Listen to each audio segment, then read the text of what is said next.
तो चलिए दोस्तों, बर्जर पेंट्स के क्वार्टर वन के कंसोलिडेटेड फाइनेंशियल रिजल्ट्स देख लेते हैं। तो देखिए दोस्तों, ये सारे फिगर्स जो है ऑलरेडी करोड़ में ही दिए गए हैं। तो बात करते हैं सबसे पहले कंपनी की टोटल इनकम की। तो आप यहाँ पर देख सकते हो, जो कंपनी की टोटल इनकम है वो क्वार्टर ऑन क्वार्टर बेसिस पे 2458 करोड़ से बढ़कर हो चुकी है 3043 करोड़। और अगर वाई ऑन वाई बेसिस पे बात करें तो 2772 करोड़ से बढ़कर हो चुकी है 3043 करोड़। यानी income quarter on quarter basis पे भी बढ़ी है and Y on Y basis पे बढ़ी है। आइए देख लेते हैं एक्सपेंसेस। तो बात करें एक्सपेंसेस की, तो expenses quarter on quarter basis पे 2178 करोड़ से बढ़कर हो चुके हैं 2570 करोड़, या राउंड ऑफ करें तो 2571 बोल सकते हो। और अगर बात करें वाई ऑन वाई बेसिस पे तो 2434 करोड़ से बढ़कर हो चुके हैं 2571 करोड़। यानी एक्सपेंसेस भी क्वार्टर ऑन क्वार्टर बेसिस पे बढ़े हैं और वाई ऑन वाई बेसिस पे बढ़े हैं। आइए बात करते हैं प्रॉफिट्स की।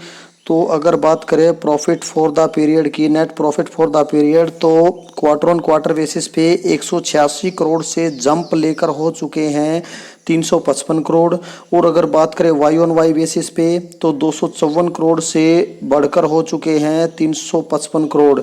तो वाई ऑन वाई बेसिस पे तो प्रॉफिट्स बढ़े हैं, लेकिन क्वार्टर ऑन क्वार्टर बेसिस पे प्रॉफिट्स में अच्छा जंप है। तो आइए बात करते हैं अर्निंग्स की। तो कंपनी की अर्निंग्स जो है आप यहाँ पर देख सकते हो। अगर अर्निंग पर शेयर की बात करें तो क्वार्टर ऑन क्वार्टर बेसिस पे 1.91 से बढ़कर हो चुकी हैं 3.65। और वाई ऑन वाई बेसिस पे बात करें तो 2.61 से बढ़कर हो चुकी है 3.65। देखिए दोस्तों, रिजल्ट हमने पढ़ना था, पढ़ लिया। क्वार्टर ऑन क्वार्टर बेसिस पे भी बढ़ोतरी है एंड वाई और वाई बेसिस पे बढ़ोतरी है। कंपनी की चाहे टॉप लाइन हो चाहे बॉटम लाइन हो, हर जगह आपको बढ़ोतरी दिखाई दे रही है। लेकिन जब तक इस रिजल्ट को हम मार्केट की एक्सपेक्टेशन के साथ कंपेयर नहीं करेंगे तब तक नहीं कहा जा सकता कि रिजल्ट कैसा है, क्योंकि हम नहीं कह सकते कि मार्केट ने कंपनी से क्या एक्सपेक्ट किया था। तो चलिए एक बार मार्केट की एक्सपेक्टेशन का डेटा देख लेते हैं। तो मार्केट के एक्सपेक्टेशन का डेटा आपके सामने है दोस्तों। बर्जर पेंट यहाँ सेकंड नंबर पे लिखा हुआ, टाटा पावर के बाद आप देख सकते हो। अगर मार्केट की एक्सपेक्टेशन की बात करें तो कंपनी का जो रेवेन्यू है वो बढ़कर हो जाना चाहिए 3014 करोड़। और अगर प्रॉफिट की बात करें, नेट प्रॉफिट बढ़कर हो जाना चाहिए 325 करोड़। और अगर एबिट मार्जिन की बात करें तो एबिट मार्जिन बढ़कर हो जाने चाहिए 17.60, यानी राउंड ऑफ करें तो 18% कह सकते हो। तो चलिए रिजल्ट के साथ कंपेयर करते हैं। तो हमने दोस्तों मार्केट की एक्सपेक्टेशन में देखा था कि मार्केट ने कंपनी से एक्सपेक्ट किया था कि जो कंपनी की टॉप लाइन है या जो कंपनी का रेवेन्यू है वो बढ़कर हो जाना चाहिए 3000 जो है 34 करोड़। लेकिन यहाँ पर आप देख सकते हो जो कंपनी का रेवेन्यू है वो बढ़कर हो चुका है 3014 करोड़ की एक्सपेक्टेशन थी, लेकिन जो कंपनी का रेवेन्यू है वो बढ़कर हो चुका है 3029 करोड़। यानी यहाँ पर कंपनी ने मार्केट की एक्सपेक्टेशन को हल्का सा बीट किया है, ज़्यादा तो नहीं लेकिन हल्का सा बीट किया है, लेकिन अच्छी बात है बीट किया है। आइए देख लेते हैं प्रॉफिट के टर्म में। तो बात करें प्रॉफिट की, मार्केट की एक्सपेक्टेशन दोस्तों कंपनी से 325 करोड़ के प्रॉफिट्स लाने की थी, लेकिन यहाँ पर कंपनी जो है 355 करोड़ के प्रॉफिट्स लेकर आई है। यानी प्रॉफिट्स की टर्म में बहुत ही अच्छे से कंपनी ने मार्केट की एक्सपेक्टेशन को बीट किया है। तो अगर सेल्स की टर्म में कहो या टॉप लाइन के टर्म में कहो तो कंपनी ने मार्केट की एक्सपेक्टेशन को हल्का सा बीट किया है, लेकिन प्रॉफिट की टर्म में मार्केट की एक्सपेक्टेशन को अच्छे से बीट किया है। आइए अब देखते हैं एबिट मार्जिन की टर्म में। तो देखिए दोस्तों, मार्केट ने एक्सपेक्ट किया था कि जो कंपनी के एबिट मार्जिन है वो बढ़कर हो जानी चाहिए 17.60%, यानी अगर राउंड ऑफ भी करें तो 18% हो जाने चाहिए। लेकिन यहाँ पर आप देख सकते हो जो ऑपरेटिंग मार्जिन है वो बढ़कर हुए हैं सिर्फ 16.21, जो कि पिछले क्वार्टर थे 12.60 और पिछले साल की बात करें तो 12.78। तो देखिए दोस्तों, चाहे थोड़ा सा ही सही, लेकिन यहाँ पर कंपनी ने मार्केट के एक्सपेक्टेशन को मिस किया है। तो देखिए टॉप लाइन और बॉटम लाइन दोनों में मार्केट के एक्सपेक्टेशन को बीट किया था, लेकिन अगर एबिट मार्जिन में देखें तो एबिट मार्जिन में कंपनी ने मार्केट की एक्सपेक्टेशन को हल्का सा बीट किया है, हल्का सा मिस किया है। तो तो देखिए दोस्तों, अगर टॉप लाइन और बॉटम लाइन को देखें तो रिजल्ट काफ़ी अच्छा कहा जा सकता है अगर मार्केट एक्सपेक्टेशन के साथ कंपेयर करें। लेकिन देखिए, मैं आपको बताना चाहूँगा जो कंपनी का रिजल्ट है दोस्तों, वो 3:20 के बाद आया है।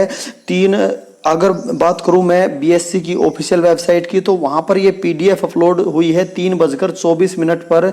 तो इसी टाइम के आसपास 3:21 के आसपास ही जो है कंपनी के शेयर प्राइस में फ्लक्चुएशन देखने को मिला था, थोड़ा सा अपसाइड मूवमेंट देखने को मिली, थोड़ा सा उछाल देखने को मिला था रिजल्ट को देखने के बाद। लेकिन जब तक मार्केट को कुछ समझ आता तब तक मार्केट क्लोज ही हो चुकी थी। तो कल के अगर ट्रेडिंग सेशन की बात करें, आने वाला कल, तो कल को जो है हमें अच्छे से मार्केट का रिएक्शन देखने को मिलेगा कि मार्केट कैसा रिएक्ट करता है। तो हालांकि जो है एबिट मार्जिन में थोड़ा सा मिस किया है एक्सपेक्टेशन को, लेकिन अगर प्रॉफिट्स देखें और हम देखें टॉप लाइन, तो उसमें मार्केट की एक्सपेक्टेशन को बीट किया है। तो कुल मिलाकर मतलब काफी अच्छा तो नहीं कहेंगे, लेकिन कुल मिलाकर जो है मार्केट एक्सपेक्टेशन के हिसाब से अच्छा रिजल्ट कहा जा सकता है। और अगर बात करूं शेयर प्राइस की, तो 698 कह लो या 700 रुपए के आसपास जो है कंपनी का जो स्टॉक है वो ट्रेड कर रहा है। तो अपने रेजिस्टेंस के पास है, ना कि अपने सपोर्ट के पास है। अगर मैं बात करूं तो बिल्कुल अपने शॉर्ट टर्म रेजिस्टेंस के पास जो है ट्रेड कर रहा है। और आज कहीं ना कहीं जो है मार्केट को लग रहा था कि शायद जो है रिजल्ट वीक आ जाए, इस वजह से थोड़ा गिरावट एक 1 पॉइंट समथिंग % की गिरावट के साथ ही परफॉर्म किया था पूरे दिन अगर बात करूं मैं। लेकिन जो है थोड़ा सा उछाल देखने को मिला था 3:21, यानी जैसे ही कंपनी ने रिजल्ट डिक्लेयर किया तो थोड़ा सा उछाल देखने को मिला। लेकिन एक्चुअल जो रिएक्शन है वो तो कल ही हमें देखने को मिलेगी। तो रेजिस्टेंस के पास है, वैसे शॉर्ट टर्म रेजिस्टेंस है 700 रुपए का इसका। तो अगर बात करूं, बिल्कुल कंपनी ने 522 रुपए का बॉटम बनाया था, वहां से तो अच्छी रिकवरी देखने को मिली है। अब बाकी देखते हैं ये अपने रेजिस्टेंस पे है, रेजिस्टेंस को तोड़कर भागता है या थोड़ी बहुत प्रॉफिट की बुकिंग दिखाई देती है, वो तो मार्केट को ही पता है, मार्केट रिएक्शन से ये हमें पता चल पाएगा। बाकी अगर आप मेरा पर्सनल व्यू जानना चाहो तो मुझे जो है, क्योंकि पेंट सेक्टर काफी क्राउडेड हो चुका है, और जब सेक्टर काफी क्राउडेड होता है, क्योंकि एस्ट्रल भी पेंट में और जो है पीडीलाइट ने भी हाइसा नामक ब्रांड जो है पेंट में इंट्रोड्यूस कर दिया है, और बहुत सारे प्लेयर जो है पेंट में एंट्री ले रहे हैं, ऊपर से ग्रासिम की न्यूज़ भी है।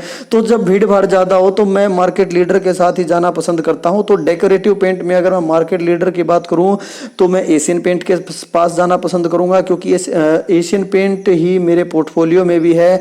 और अगर बात करूं मैं लग्जरी पेंट सेगमेंट में, तो मैं सिरका पेंट्स के पास साथ जाना पसंद करूंगा। तो मेरे पास हालांकि सिरका पेंट्स नहीं है, मेरे पास फंड नहीं था जब सिरका पेंट गिरा हुआ था, और अब सिरका पेंट काफ़ी ऊपर है। तो मुझे अगर मेरा पर्सनल व्यू जानना चाहो तो मुझे तो पेंट सेक्टर में दो ही कंपनी जो है, दोनों कंसिस्टेंट कंपाउंडर हैं अच्छी, एशियन पेंट्स एंड सिरका पेंट्स। हालांकि जो है अगर आप रिटर्न्स देखोगे तो बर्जर पेंट्स ने ज़्यादा रिटर्न्स दिए हैं एशियन पेंट के कंपैरिजन में, लेकिन कंसिस्टेंसी आपको जो है एशियन पेंट्स में ज़्यादा मिलेगी। And I like consistency the most. तो मुझे कंसिस्टेंसी ज़्यादा पसंद है, और वो मुझे जो है सिरका पेंट्स एंड एशियन पेंट्स में दिखाई देती है, जो कि बर्जर पेंट्स में नहीं है। बाकी बर्जर पेंट्स मैं ये नहीं कह रहा कि ख़राब कंपनी है, अच्छी कंपनी है, लेकिन जो थोड़ा वोलेटिलिटी को झेल सकते हैं वो बने रहें। ओके, ये थे बर्जर पेंट्स के consolidated financial results. Okay, thank you दोस्तों।